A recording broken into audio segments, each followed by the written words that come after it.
오늘은 믿음으로써 의롭다함을 얻는다.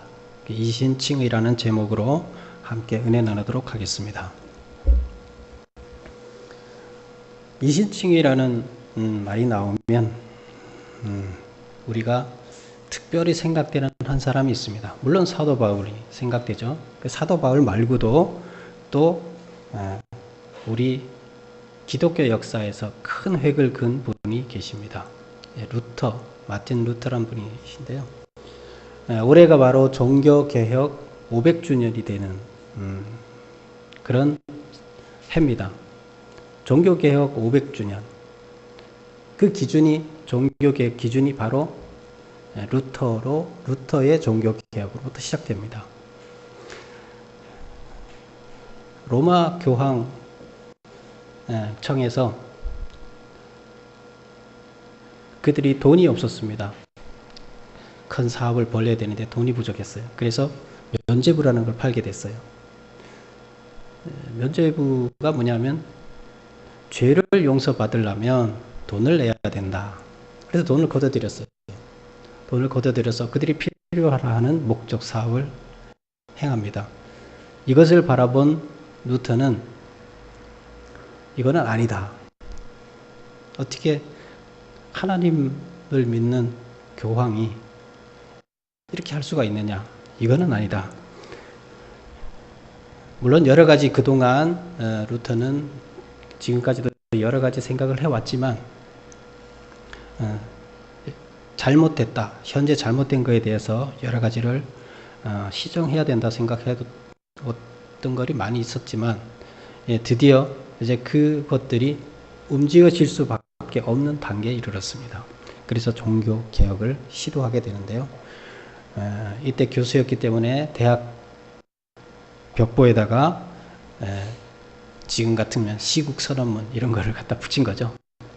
그래서 갖다 붙이니까 루터를 천주교죠. 지금으로 얘기하면 구교니까 천주교에서 출교시켰습니다. 출교라는 거 뭐예요? 천주교를 믿지 못하게 내쫓는 거죠. 나 천주교인이 아니다. 그래서 내쫓았어요. 그래서 루터를 그때부터 이제 루터를 지지하는 많은 사람들이 생겨나면서 루터의 종교개혁은 결국 성공을 했습니다. 그래서 오늘날 이 신교가 만들어진 것이 바로 그때부터 시작이 된 겁니다. 그래서 종교개혁 500주년이 되는데요. 루터가 결혼을 했을까요? 안 했을까요? 루터는 원래 신부였어요. 신부면 결혼해요? 안 해요? 네, 근데 루터는 했어요. 신부의 신분으로 결혼을 했어요. 말이 돼요? 네, 원래 신부는 결혼을 안 하는데 루터가 깨달은 게 있습니다. 그동안은 율법주의자였어요. 루터가 철저하게 율법을 지키려고 노력을 했고 그 율법을 지키면서 내 죄의 문제를 해결해서 구원에 이르고자 굉장히 영적으로 노력을 했어요. 그래서 그때 당시에 겉으로는 자기가 죄를 안 짓는다 해도 자기 마음이 하나님 보시기에 합당한 마음이 아니라는 걸 루터는 알고 있었어요. 루터는 영화에서 보면 거기에서 아마 써놓은 게 루터가 있던 일을 가지고 이렇게 만들었는데 루터에 대해서 그 500주년 되기 전에 재작년인가부터 그 영화가 나왔어요. 참 잘 돼 있어요. 영화가 장편이에요. 그래서 저희들 학교에서 그 영화를 보느라고 몇 년 됐네요. 그러니까 그 영화를 한 시간에 볼 수가 없기 때문에 여러 시간에 거쳐서 조금 보고 이렇게 해서 봤습니다. 근데 거기서 보면 루터를 괴롭히는 마귀가 계속 루터를 괴롭힙니다. 그래서 혼자 있을 때 막 싸웁니다. 누구랑 싸우느냐? 마귀랑 계속 싸우고 있습니다. 내 안에 들어있는 나쁜 생각들, 나를 자꾸 다른 데로 끌고 가는 이것들과 싸우는 겁니다. 그런데 그 싸우기 위해서 천주교에서는 주로 자기의 그런 것들을 깨끗하게 하기 위해서 어떻게 했냐면 고행을 자행했습니다. 그래서 딴 생각이 들면 머릿속에 이건 하나님이 주시는 생각이 아니라 세상의 어떤 잡된 생각이다. 그래서 내 신앙을 떨어뜨리고 나를 경건하지 못하게 하는 생각들이 나한테 떠오른다. 그러면 어떻게 하냐면 고행을 했어요.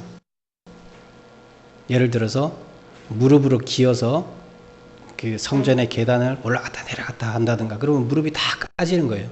그럼 아프기 때문에 그 고통 때문에 다른 나쁜 생각들이 사라지게 하는, 뭐 불교에서도 고행이라는 걸 한다 그러는데 이제 그런 식으로 고행을 하면서 자기 생각을 쫓아버리려고, 나쁜 생각을 쫓아버리려고 했는데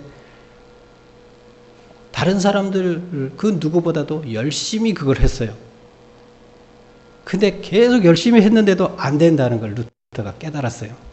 이거는 도저히 될 수가 없는 거구나. 안 되는 거구나. 그리고 루터가 깨달은 것은 바로 오늘 나오는 믿음으로써 구원에 이르는 거지, 우리가 스스로 내가 노력해서 내 자신, 내 노력으로 구원에 이를 수 있는, 내 노력으로 내 마음이 정결해질 수가 없다는 것을 깨달았어요. 하나님이 보시기에 너는 의로운 자다. 너는 생각하는 것도 나 생각과 같고, 이제 그렇게 인정을 해야 되는데 내 머릿속에는 계속 하나님 보시기에 합당하지 않은 생각들이 가득 차 있는 거예요. 그래서 과연 내가 그렇다면 구원받을 수 있을까? 나는 구원받을 수 없다. 이런 생각들로 가득 차 있었어요. 그래서 고민하고 기도하고 하다가 찾아낸 것이 바로 내 노력으로 되는 것이 아니다. 로마서에 있는, 그 다음에 갈라디아서에 있는 이 내용들을 깨닫고 그때 멈췄어요. 그리고 자꾸 혼자서, 신부들은 한참 나이에 여자들이 생각나잖아요. 여자들이 생각나는데 자기는 신부로서 그 생각이 나면 안 되는 거예요. 그래서 이거는 아니다. 어떻게 했어요? 결혼을 수녀원 집단하고 신부들 집단하고 다 몰아서 합동 연애를 시키고 다 짝을 채워주고 결혼을 시키는 놀라운 일을 누가 합니까? 바로 루터가 합니다. 다 짝 지어주고 맨 마지막에 남은 여자가 하나 있었어요.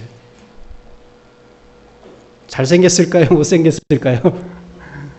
사람들이 다 짝 짓고 맨 마지막에 아무도 안 데리고 간 여자가 하나 남았는데 그 여자가 자기가 좋대요. 그래서 루터도 그 여자랑 결혼했어요. 그런데 루터는 되게 소심했어요. 종교 개혁을 해서 대단히 남자답고 어떤 그런 사람으로 생각하는데 루터는 아주 소심했고 겁도 많았어요. 그런데 하나님께서 루터의 처한 상황을 통해서 어쩔 수 없이 종교 개혁을 할 수밖에 없는 상황으로 몰아갔습니다. 그래서 결국에 루터는 종교 개혁을 하게 됩니다.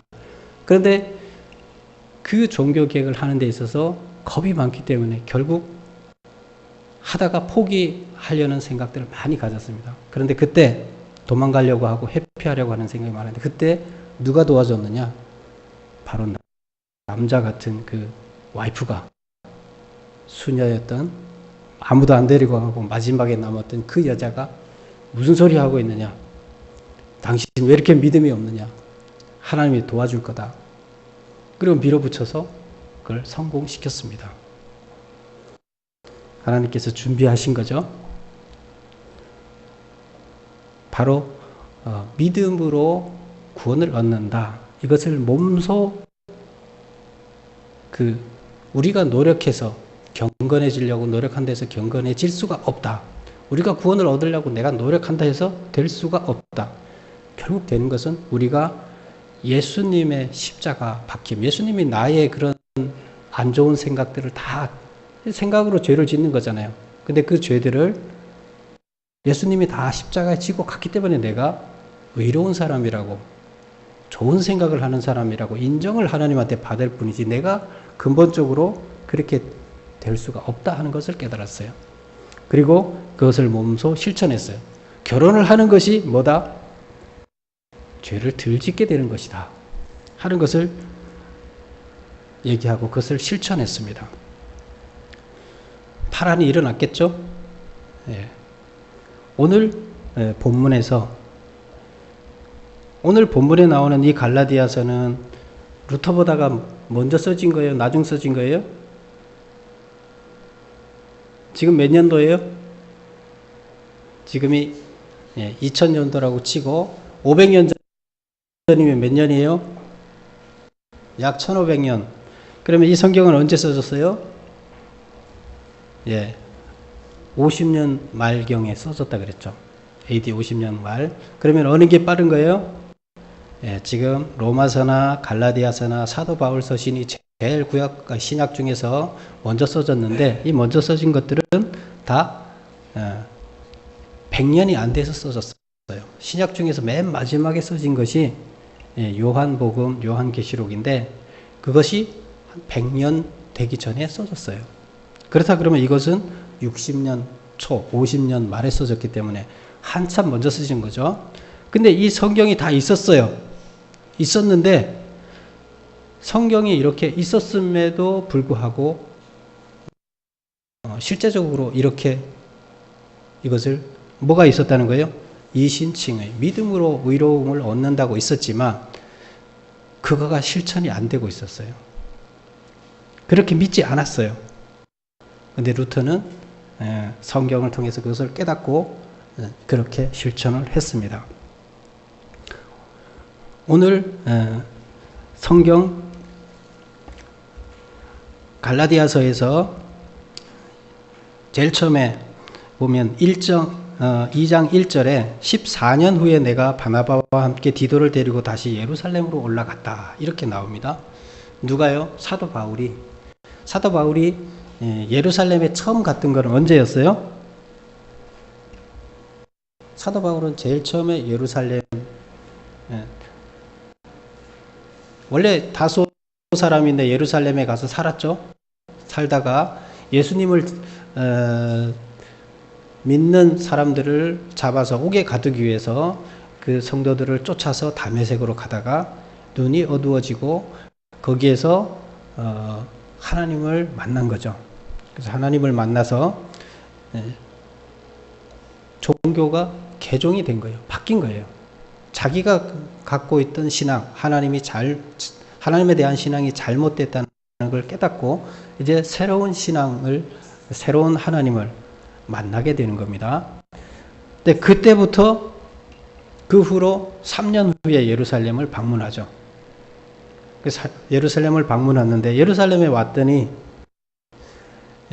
자기를 잡아 죽이려고 하던 사람들이다. 그래서 그 사람을 가만두려고 하지 않기 때문에 바나바가 이 사람을 고향으로 보내서 고향에서 한 10년 동안 있다가 나중에 바나바가 안디옥이라는 곳에 목회자로 파송되면서 바나바가 다시 찾아가서 사도 바울을 같이 사역을 하자 이렇게 해서 안디옥으로 오죠. 안디옥에 와서 1년 정도 사역을 하고 하나님의 메시지를 받고 바나바와 함께 세계 이방 선교 여행을 시작합니다. 그리고 선교 여행을 갔다가 와서 그리고 어디를 옵니까? 예루살렘으로 다시 옵니다. 선교 여행 갔다가 와서. 그리고 그렇게 가서 갔다 온 게 처음에 눈이 어두워서 하나님을 만나고 예루살렘을 방문했던 그때로부터 14년이 지났다는 얘기입니다. 많이 지났죠? 14년이 지난 후에 지금 예루살렘에 다시 왔어요. 왜 왔을까요? 사도 바울은 선교를 하게 되면 꼭 예루살렘을 방문했습니다. 선교를 갔다가 예루살렘을 방문하게 되는데 왜 방문할까요? 사도 바울은 혼자 자기가 자기만의 어떤 종교를, 자기만의 교회를 생각하지 않았습니다. 전체를 생각했습니다. 그래서 하나님을 믿는 이 교회가, 사도 바울은 여기 개척해놓고 하지만 다 하나라고 생각을 했습니다. 그리고 특별히 예루살렘에는 12제자들을 중심으로 해서 예루살렘에 그때 당시에 예수님의 제자들이 살고 있는 거죠. 그러면 성지라고 봐야 되죠. 성지라고 봐야 되는데, 그곳에 있는 사람들은 주로 유대교만 전도를 하기 때문에, 이스라엘 백성들한테만 전도를 하기 때문에 이방인들한테서 일어났던 사건을 몰라요. 그러면 유대인 안에서 하나님이 역사한 역사는 자기들이 경험을 해요. 그러나 이방 지역에 가서 사도 바울 같이 지금 전도를 하면서 일어났던 하나님이 어떤 역사를 했는지 거기에 대해서는 아무도 몰라요. 근데 이거를 같이 공유를 해야 된다 생각을 했어요. 왜? 이 유대에 있던 이스라엘 백성들 안에 있던 유대인들은 이방에 전도를 하는 것을 달가워하지 않았기 때문에요. 유대인만이 구원을 받을 수 있고 하나님을 믿을 수 있는 거고, 이방인들은 하나님이 달가워하지 않는다고 생각을 대부분 하고 있었어요. 근데 그런 생각을 바꿔줘야 되겠다. 왜? 이방에 가서 전도를 하면서 하나님께서 역사하시는 것을 보니까 그 역사가 똑같다는 거예요. 똑같기 때문에 그것을 와서 알려줘야 되겠다. 그래서 공유를 하기 위해서 선교 보고라고 하게 되는 거죠. 누가 뭐 와서 강제로 해라 그래가 아니라 스스로 그렇게 생각을 하고 하게 됩니다. 그리고 더 중요한 문제는 지금 유대교인들이 사도 바울이 전도하는 데마다 예루살렘에서 파송돼 와서 유대주의자들이 계속 방해를 하고 있습니다. 그 트러블이 계속 생겨요. 그래서 선교지를 여행을 하면서 교회를 많이 세워놨는데 이 교회에서 분란이 계속 일어납니다. 근데 이 문제를 가지고 와서 사도 바울은 이야기를 하면서 해결을 해야 되겠다 하는 생각을 갖고 왔습니다. 그래서 사도 바울이 이방인에게 전하고 있는 복음의 해석이 올바르다는 사실을 인정받기를 원했어요. 그래서 와서 사도들과 함께 토의를 했어요. 사도들이 누구냐? 이때 당시에 예루살렘의 가장 에서 사도의 역할을 담당하고 있던 게 예수의 동생 야고보가 있습니다. 야고보가 주로 예루살렘 성전에서 목회를 하고 있었고요. 그 다음에 베드로, 요한, 이 사람들이 거의 여기에 있었습니다. 근데 그들하고 같이 이 이야기를 나누게 됩니다. 그래서 그들이 사도 바울이 가서 나는 이런 이야기를 복음을 전했고 이런 역사가 있었다 하고 쭉 얘기를 하고 보름 정도 했는데, 이들은 사도 바울이 한 것을 다 인정을 했어요. 자기들과 같다는 것을 인정을 했습니다. 그리고 예루살렘 교회 지도자들이 바울이 선포하고 있는 내용 외에 어떠한 것도 추가하지 않았다. 사도 바울이 이런 걸 전했다 그러는데 그러면 이것도 같이 좀 전해야 되지 않느냐. 이렇게 해서 사도 바울이 전하고 있는 복음의 메시지 외에 다른 것을 더 어떻게 업그레이드를 해야 된다고 얘기를 안 했다는 거예요. 결국 똑같다는 얘기예요. 그래서 동일한 복음을 전하고 있다 하는 얘기를 하는 거예요. 그 얘기는. 그래서 동일한 사도로서 여기 지금 예수의 12제자들이나 지금 자기 바울이나 동일한 사도로서 하나님께서 우리를 인정하고 있다. 그래서 베드로는 이렇게 얘기를 합니다. 유대인들한테는 우리가 전할 테니까 이방에 가서는 당신이 좀 잘 전해달라. 이렇게 얘기를 합니다. 그리고 나중에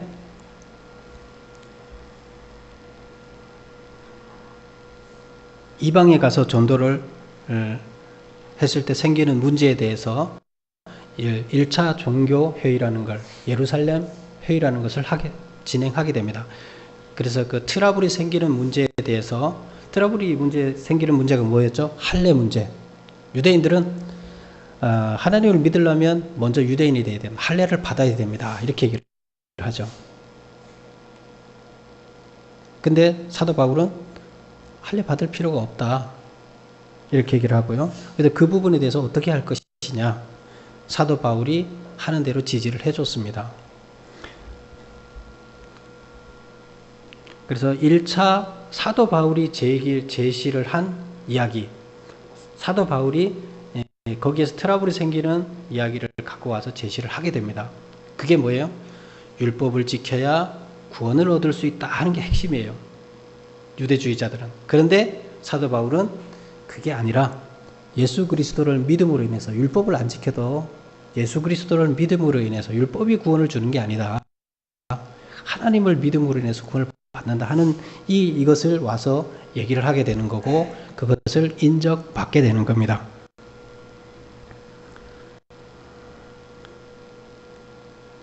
그래서 유대주의자들이 더 이상 떠들지 못하게끔 결정을 내려줍니다. 그런데 그렇다고 그날부로 모든 게 해결됩니까?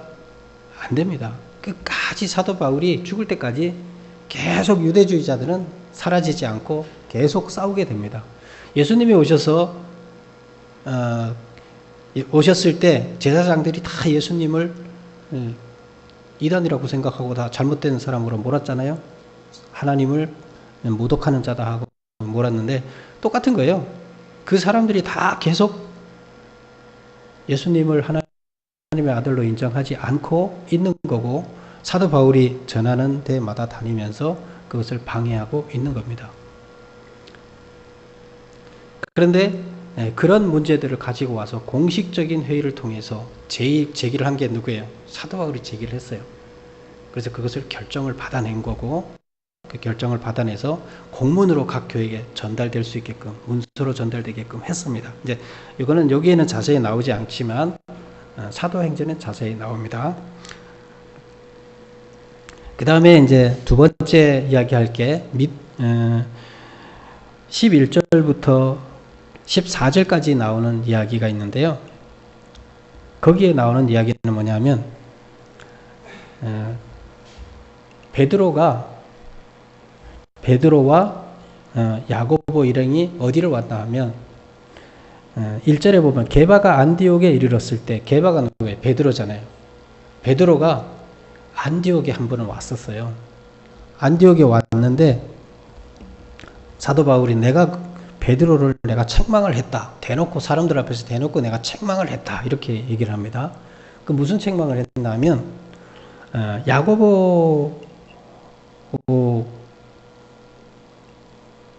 야고보에게서 그럼 야고보에게서 어디예요? 예루살렘이죠. 예루살렘에서 유대주의자들이 지금 이쪽에 와요. 오고 있는데 게바가 먼저 와 있었어요.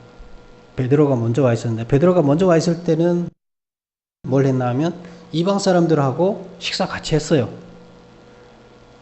그 전에 갔을 때 무슨 일이 있었다고요? 이방인들한테 전도를 해야 됩니다. 이방인들도 하나님이 구원 받습니다. 뭐 이런 얘기를 다 하고 그렇게 결정하고 와서 안디옥에 돌아왔는데 안디옥은 왜요? 베드로가 이제 베드로가 있는 데는 아니죠. 바나바와 바울이 사역을 하던 지역인데 거기를 찾아온 거예요. 찾아와서는 이방인들하고 같이 식사를 했어요. 근데 갑자기 야고보가 오니까 그때부터는 이방인들하고 같이 식사를 안 해요. 야고보 일행의 유대주의자들이 같이 왔어요. 그러니까 이방인들하고는 따로 분리돼서 식사를 해요. 그 베드로는 이방 전도를 하는 사람으로서 화가 났습니다.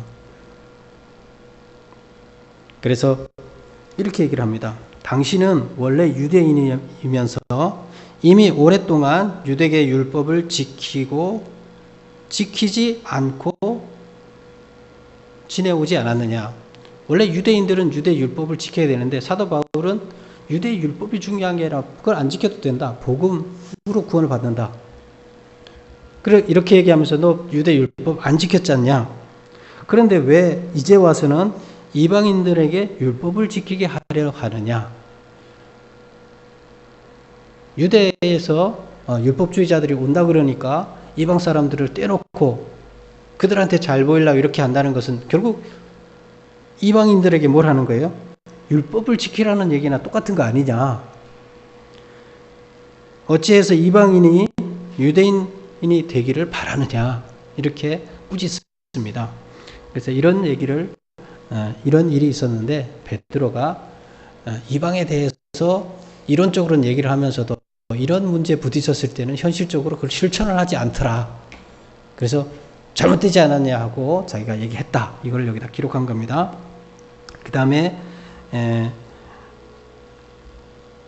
15절부터 나오는 이야기에는 오늘 우리 주제가 되는 이 신칭인데요.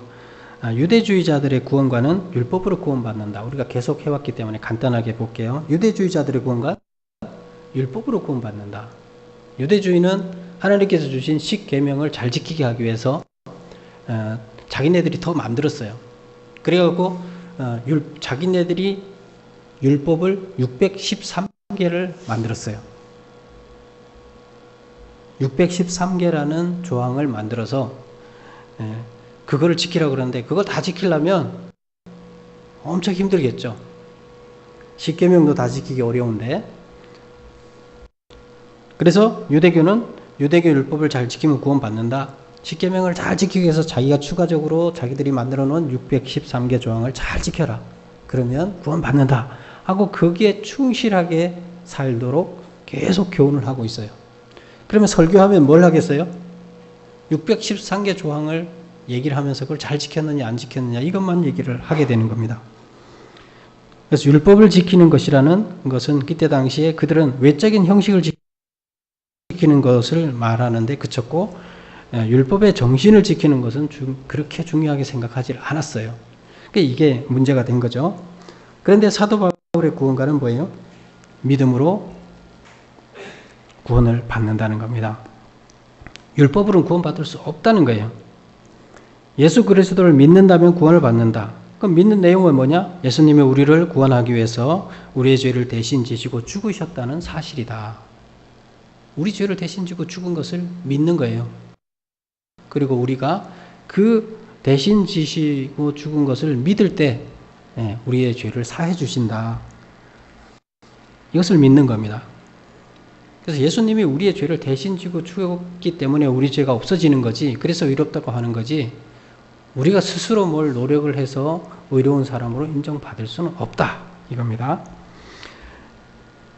그래서 바울은 율법을 지킴으로써 구원에 이를 수 없다는 것을 그러면 어떻게 깨달았을까? 지금 성경에 이런 말을 사도 바울이 다 쓰기 시작한 거예요.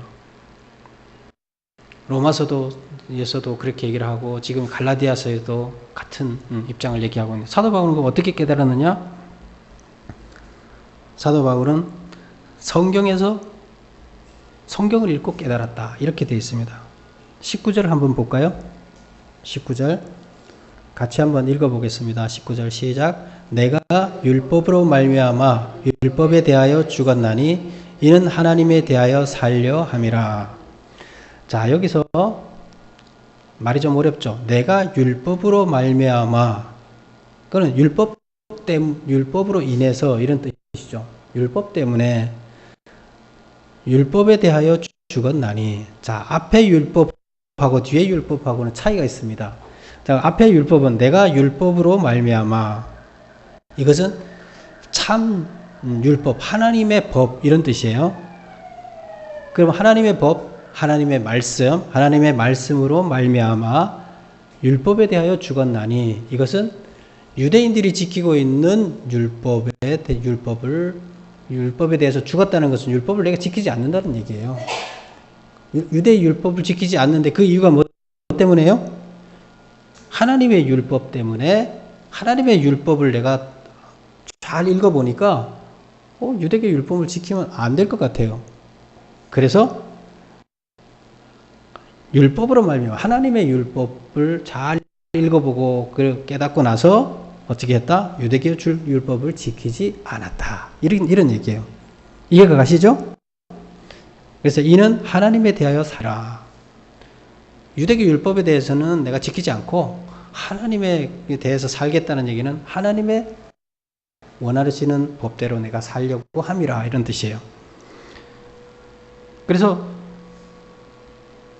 율법을 통해서, 율법으로 말미암아, 이것은 하나님의 말씀, 성경을 통해서 깨달았다. 성경을 자세히 공부하다 보니까 그걸 알게 됐다, 이런 얘기입니다. 그러면서 그 이야기가 나중에 뒤에서 나오지만 어떻게 해서 그렇게 이렇게 얻게 됐는지 얘기 나옵니다. 과거에 아브라함서부터 시작해서 이렇게 지금은 이제 그 부분은 자세하게 안 나오고요.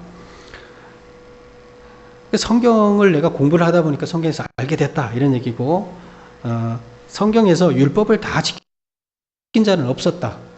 성경에서 보니까 율법을 다 지켜서 구원받는 사람은 없었다는 거, 과거에서부터 살펴보니까. 그 다음에 인간은 그 누구도 그 많은 율법을 다 지킬 수 없다. 인간이 그것을 지킬 수 있다는 것은 불가능하다.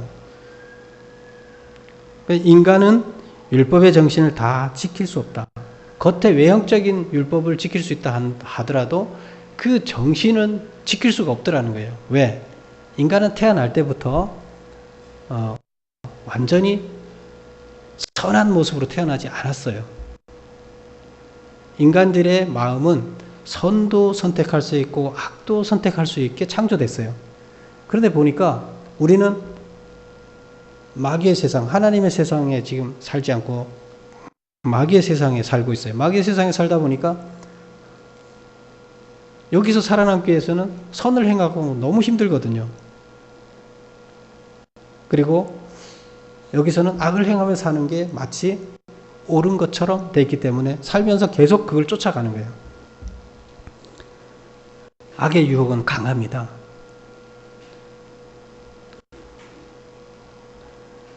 그래서 사도 바울은 구원에 이를 수 없다는 것을 어떻게 깨달아? 성경을 통해서 깨달았다고 고백을 하고 있고요. 바울은 믿음으로 구원에 이르는 자는 자신을 그리스도와 함께 십자가에 못 박는다고 했다. 이 말의 의미는 믿음으로 구원에 이르는 자는 자신을 십자가에 못 박는다. 믿음으로 구원에 이르는 사람은 자기 자신을 십자가에 못 박아야 된다. 그리스도와 함께, 예수님과 함께 자기 자신을 십자가에 못 박는다. 이게 무슨 말일까요? 이거는 인간의 의를 세워서 구원받겠다는 생각을 버린다는 거예요. 십자가에 못 박는다는 거 뭐예요? 죽인다는 거거든요. 십자가에 못 박는다는 것은 죽인다는 거예요. 뭐를 죽이는 거예요? 생각을 죽이는 거예요. 어떤 생각? 내 스스로 내가 구원받을 수 있다는 생각을 죽이는 거예요. 십자가에 못 박는 거예요. 그 얘기를 이렇게 하고 있어요. 그럼 나는 내가 열심히 율법을 잘 지키면 구원받을 수 있다. 그 생각을 나는 못 받겠다는 거예요. 죽이겠다는 거예요. 버리겠다는 겁니다.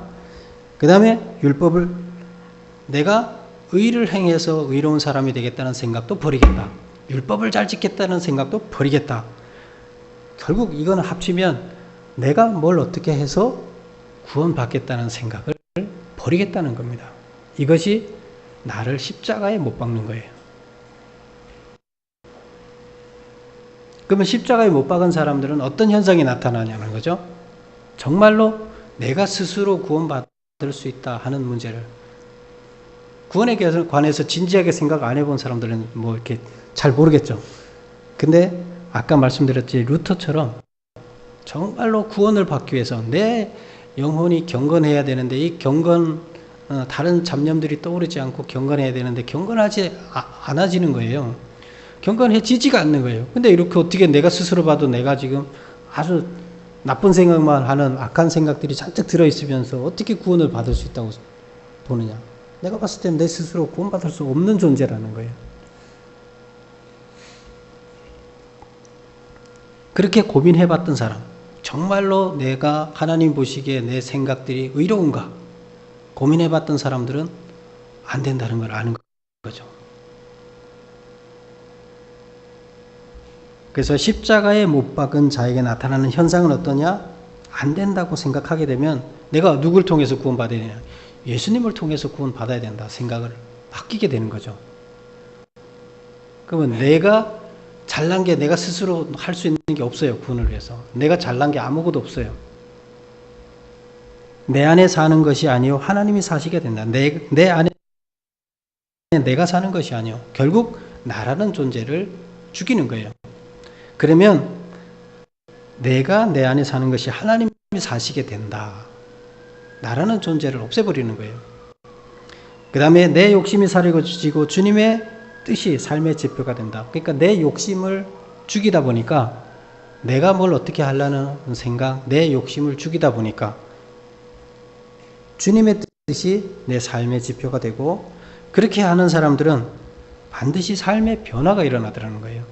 외부로도 일어나지만 내 마음속에 생각들이 바뀌더라는 거예요. 내 스스로 경건해지려고 노력했을 때는 안 됐어요. 그래서 구원받으려고 노력했더니 안 됐는데 그걸 십자가에 못 박고 이제 당신을 통해서 내가 구원받을 수 있습니다 고백하고, 내가 뭘 그런 거 하려고 하지 않고 당신에 의존해서 당신이 내 생각을 뒤집어 주십시오 했더니 되더라는 거예요. 변화가 일어나더라는 겁니다. 이게 루터가 고백한 거고, 지금 사도 바울이 로마서 갈라디아서를 통해서 이야기하고 있는 겁니다. 물론 100%는 되기는 쉽지는 않겠죠. 그러나 시간이 지나면서 하나님께서 생각하시는 그 경건에 이르고 구원에 이르는 의로운 자로 변화되더라는 겁니다. 그래서 우리가 구원에 이르는지 이르지 않았는지는 스스로가 스스로의 생각을, 내가 내 생각 속에 있는 것들을 하나님께서 합당하게 생각하실까 생각해 보세요. 내 머릿속에 드는 생각들, 이거 하나님 보시기에 나를 이런 생각을 바라보시면 의롭다 하실까 생각해 보세요. 그렇다고 하실 것 같다는 생각이 들면 구원받은 거예요. 그렇지 않으면 아직은 아닌 거죠. 구원이라는 것은 예수님만 믿으면 되지만, 예수님만 믿어서 그런 생각만 들고 십자가에 내 생각을 다 못 받고 하나님의 생각이 내 생각이 되게끔 되는 데까지는 많은 시간들이 필요하고 믿음의 신앙의 생활들이 쌓이면서 점점 더 변화가 일어나야 된다는 겁니다. 하루아침에 되는 것이 아닙니다. 그것을 우리는 변화된다고 얘기를 합니다. 그래서 우리들은 이신칭의 믿음을 통해서 구원에 이르도록 노력해야 됩니다. 그것은 나를 십자가에 못 박고 내 생각, 내 스스로 뭘 할 수 있다는 것을, 구원받을 수 있다는 생각을 십자가에 못 박고 하나님만을 의지할 때 가능하다는 얘기입니다. 여러분들은 모두 믿음으로 구원에 이르는 여러분이 되시기를 축원합니다. 기도하겠습니다. 아버지 하나님, 사도 바울은 성경을 통해서, 성경에 아무도 얘기 안 했지만 성경의 깊은 통찰을 통해서 하나님의 음성을 통해서 믿음으로 구원에 이르는 것을 깨달았습니다. 또한 루터도 또한 성경을 읽으면서 믿음으로 구원에 이르는다는 것을 깨달았습니다.